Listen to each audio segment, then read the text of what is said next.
앞서 보신 것처럼 세계 각국에서는 노인들의 빈곤이나 사회적 고립 문제를 해결하기 위해 대책 마련에 나서고 있습니다.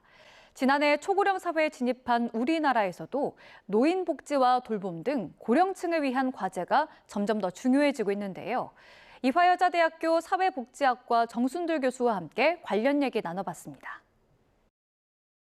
일단 우리나라가 이런 초고령 사회가 되는 속도가 빠르다라는 것은 이제 많은 분들이 알고 계실 텐데요. 실제로 다른 나라와 비교했을 때 어느 정도로 빠른 수준인가요? 프랑스가 제일 먼저 어떻게 보면은 그 고령화 사회에 진입을 했다고 볼 수 있는데 그게 벌써 1800년대 후반의 일이었어요. 근데 그때 이제 고령 사회로 진입하는데 115년이 걸렸는데 다시 초고령 사회로 진입하는 데는 39년 정도 걸렸습니다. 우리나라가 고령 사회에서 초고령 사회로 가는 데는 한 8년 정도밖에 걸리지 않았습니다. 엄청나게 빠른 속도라는 것을 알 수 있죠. 작년 말 기준으로 이미 우리나라가 초고령 사회로 진입을 했지 않습니까? 그럼 이렇게 초고령 사회가 되면서 맞는 가장 큰 변화는 무엇일까요?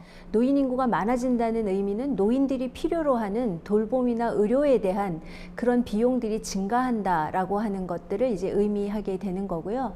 24년에 우리나라의 이제 사회복지 지출을 보니까 한 392조 정도 되는 수준이었는데요. 40년 이후에는 2,000조가 넘는 수준이 됩니다. 그만큼 재정에 대한 그 지출이 굉장히 커질 거라는 걸 보여주고요. 또 다른 측면에서는 이제 생산 연령 인구의 감소를 이야기할 수 있는데요. 급격하게 생산 연령 인구가 감소하면서 우리나라의 경제적인 부담이 커진다. 이렇게 볼 수 있겠습니다. 현재 우리나라 복지 체계가 좀 어떻게 잘 준비가 돼 있습니까? 어떻습니까? 기초연금을 지급을 더 한다든가 또는 노인 일자리 사업을 통해서 빈곤한 노인들의 그 빈곤을 회복하기 위한 노력들을 하고 있는 것은 사실입니다. 그런데 아직도 OECD 국가에서 그 노인 빈곤 1위라고 하는 그것을 해결하지는 못하고 있어서 또 어떤 방편으로 이제 노인 빈곤 문제를 해결해야 될 것인가를 고민하고 있는 것은 사실이고요.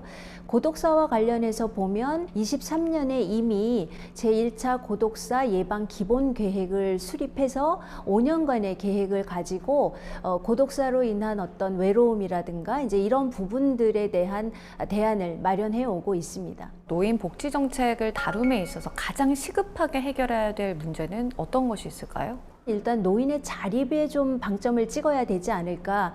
그래서 노인이 좀 일을 할 수 있는 사회적 구조를 만들어가는 것이 무엇보다 중요하지 않을까 그렇게 생각이 됩니다. 노인들이 일을 하게 되면 여러 가지 얻을 수 있는 부수적인 효과가 많아요. 그러니까 의료와 돌봄에 들어갈 수 있는 그런 재정의 부담도 이제 일을 함으로써 이제 건강하게 사실 수 있는 그런 부분에서 이제 예방이 가능하다고 볼 수 있고요.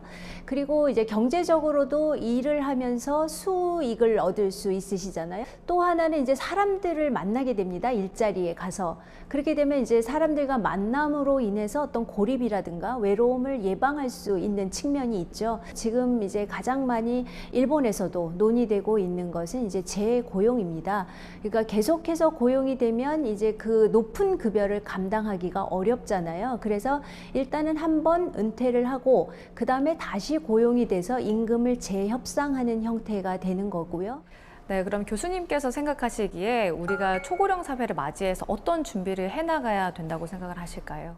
복지가 좀 더 맞춤형이라든가 통합적으로 제공될 필요가 있는데요. 아무래도 그 니드, 욕구를 더 가지고 있는 사람 중심으로 좀 더 이제 맞춤형이 돼야 된다는 의미고, 특히 이제 저소득층 노인 같은 경우에 빈곤율이 심각하고 또 75세 이상 노인들의 빈곤 문제가 더 열악한 것으로 나타나고 있거든요. 그래서 그분들을 좀 목표로 해서 맞춤형으로 서비스가 제공될 필요가 있다, 이렇게 보는 거고요. 예산의 효율성을 낭비할 수 있는 그런 경우를 좀 살펴서 이제 그런 중복을 예방하기 위한 어떤 그 조정, 이런 것들이 이제 필요해서 통합적이라는 말씀을 드렸습니다. 지금 추세로라면 2045년이면 우리나라가 세계에서 최고령 국가가 된다고 하는데요. 이 초고령 사회에 맞는 패러다임의 전환으로 국가가 계속해서 발전할 수 있는 토대를 마련해야겠습니다. 오늘 말씀 잘 들었습니다. 고맙습니다. 네, 감사합니다.